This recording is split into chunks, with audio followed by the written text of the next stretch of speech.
Okey, Assalamualaikum warahmatullahi wabarakatuh dan selamat sejahtera. Okey, jadi hari ini hari Rabu, 8 April 2020, subjek Bahasa Melayu.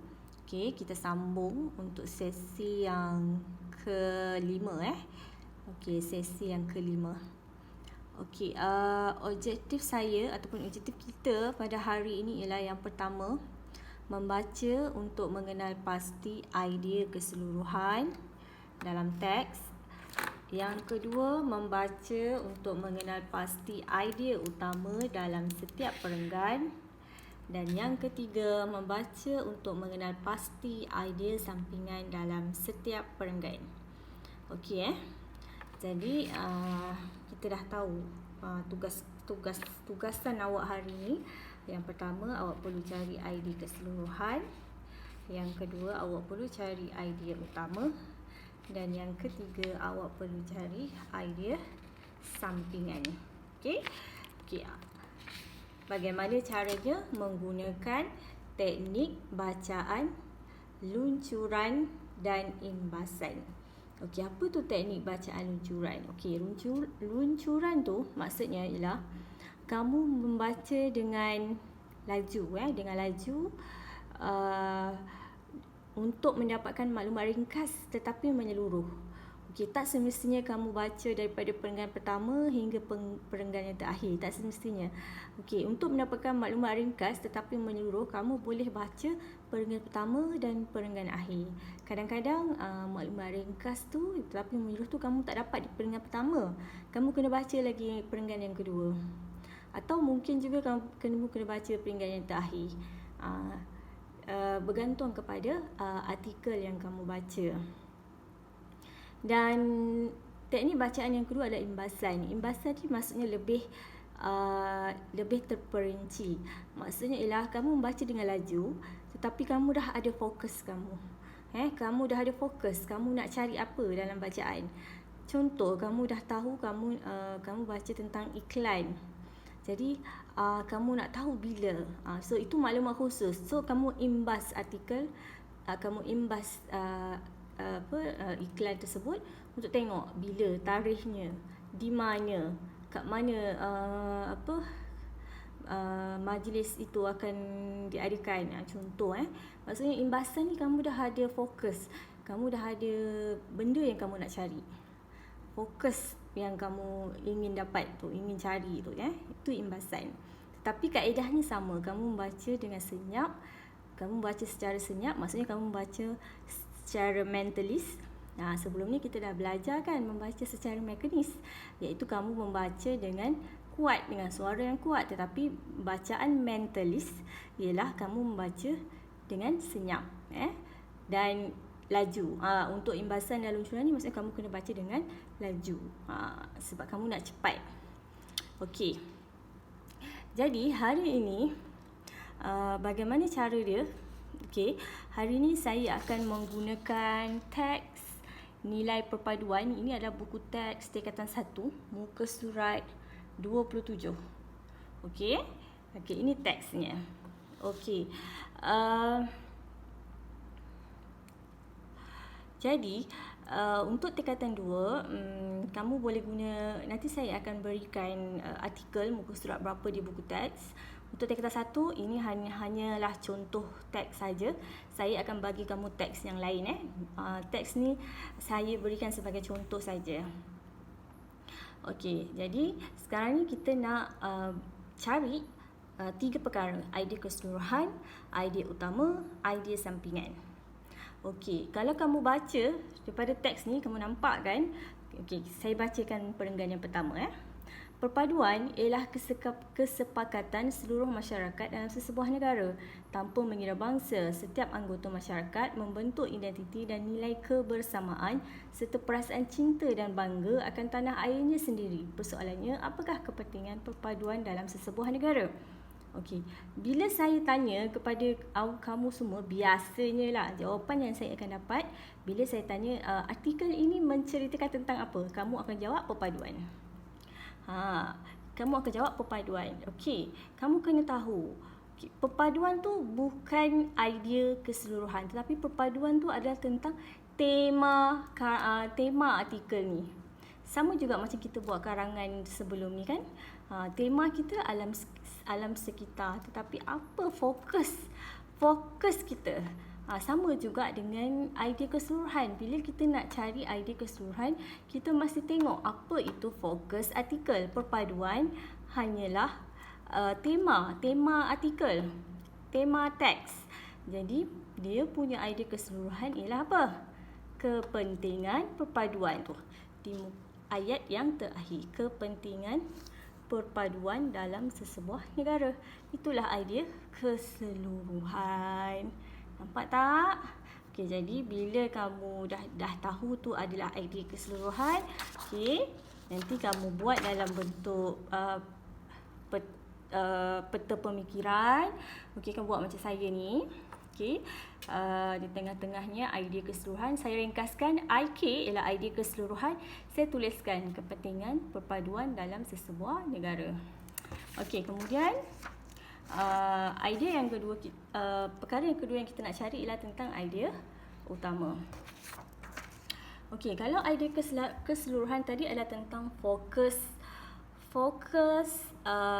teks, idea utama itu adalah tentang isi teks.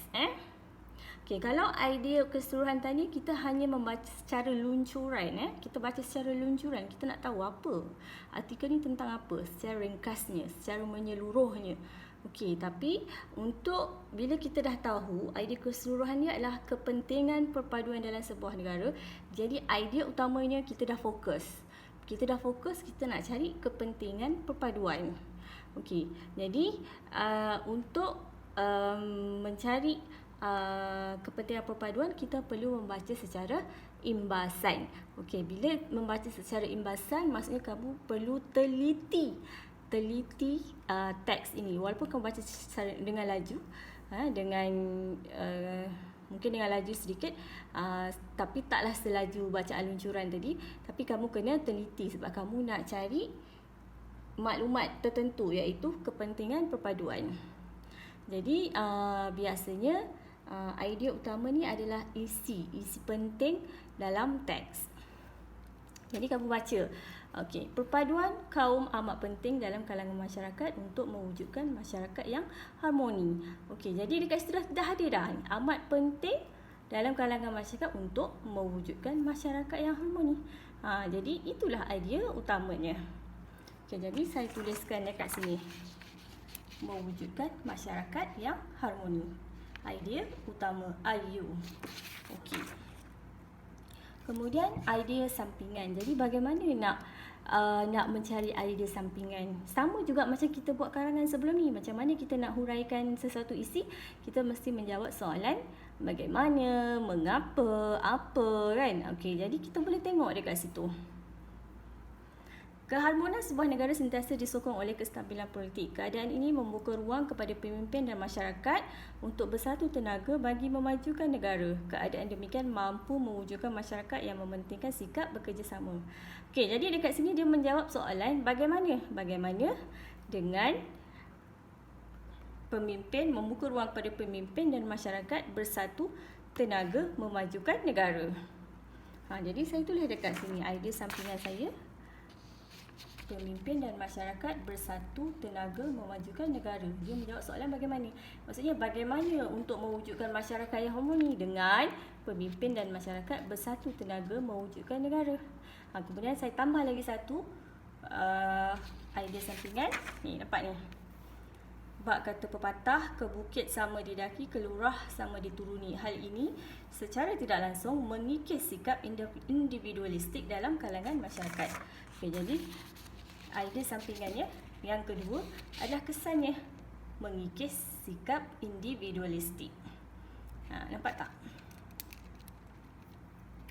Kemudian, okey, perenggan seterusnya. Okey, perpaduan dalam erti kata yang sebenar mampu melahirkan kekuatan ekonomi negara. Nampak tak kat sini? Perpaduan dapat, perpaduan mampu. Mampu ni maksudnya dapat. Perpaduan ni penting kerana perpaduan dapat melahirkan kekuatan ekonomi negara. Jadi saya tulis kat sini. Idea utama dia mampu menguatkan ekonomi negara. Perpaduan mampu menguatkan ekonomi negara. Jadi apa pula idea sampingan? Okey, keadaan ekonomi negara yang mantap membolehkan pelabur asing tidak berasa bimbang untuk melabur di Malaysia kerana keadaan negara kita yang aman dan damai. Sebahagai rakyat yang cinta akan negara, kita perlulah mengambil langkah proaktif bagi mengekalkan perpaduan ini kerana bersatu kita teguh, bercerai kita roboh.